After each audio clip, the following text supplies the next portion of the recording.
হচ্ছে আপনার ভোট কাজে লাগবে, আমার ভোটও কাজে লাগবে।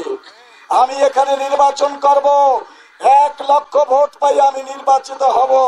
আমার প্রতিদ্বন্দ্বী 98,000 ভোট পাবে, তার কোনো ভোটের দাম নাই। পিআর ভিত্তিক নির্বাচন হলে 1 লাখ ভোট পাইয়ে যে নির্বাচিত হবে, আর 98,000 ভোট যে পাবে, সবার ভোট কাজে লাগবে।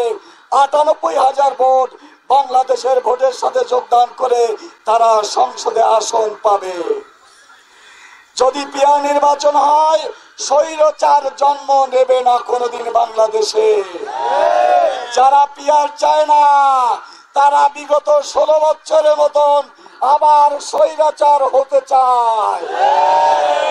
তারা এক সময় বলেছিল কেয়ারটেকার বুঝি না, মানি না। কেয়ারটেকার তারা মানছিল কিনা? আর বেশি দেরি নাই, পিআরও মানবে।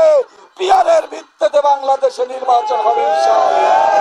জাতীয় পার্টি এই স্বৈরাচারকে 15 বছর টিকিয়ে রেখেছিল।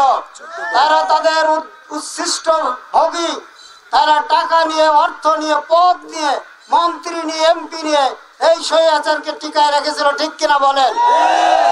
আর তাদের দোসর 14 দল যারা সরকার পতনের মাত্র 2 দিন আগে সিদ্ধান্ত নিয়েছিল জামাত শিবিরকে নিষিদ্ধ করতে হবে, জনগণ মাত্র 3 দিনের মাথায় তাদেরকে চিরতরে নিষিদ্ধ ঘোষণা করেছে।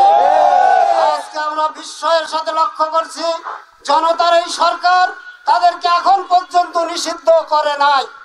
জনতার কাতার থেকে আমরা দাবি তুলতে চাই, এই 14 দল এবং জাতীয় পার্টিকে অনতি বিলম্বে নিষিদ্ধ করতে হবে। সমস্ত কর্মকাণ্ড বন্ধ করতে হবে। সারা বাংলাদেশে তাদের কোনো অস্তিত্ব থাকবে না। যত নির্বাচন হয়েছে এর থেকে উত্তম পদ্ধতি হচ্ছে পিআর পদ্ধতি। বাংলাদেশ জামাত ইসলামী ইতিমধ্যে আপনারা দেখেছেন, সারা বাংলাদেশের আপনার বিভাগীয় শহর থেকে শুরু করে সমস্ত জায়গায় পিআর পদ্ধতির নির্বাচনের দাবি তুলেছে।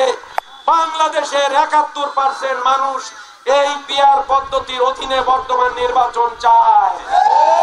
সংগ্রামী জনতা, আপনারা দেখেছেন বিগত 16-17 বছর ফ্যাসিবাদী সরকার কায়েম থাকার পরে সমস্ত বিরোধী দল নানা সময়ে আন্দোলন করার মাধ্যমে ফ্যাসিবাদী সরকারকে বিদায় দিতে পারেনি। কিন্তু এই জুলাই বিপ্লবে ছাত্র জনতা, জামাত ইসলামী সহ সমস্ত জুলাই যোদ্ধার মাধ্যমে যে বিজয় অর্জন হয়েছে, সেখানে জুলাই সনদের ভিত্তিতে আগামীতে নির্বাচন অনুষ্ঠিত করার সিদ্ধান্ত না নিয়ে বিকল্প পদ্ধতিতে নির্বাচন হতে যাচ্ছে। এটা হতে দেওয়া হবে না, হবে না, হবে না।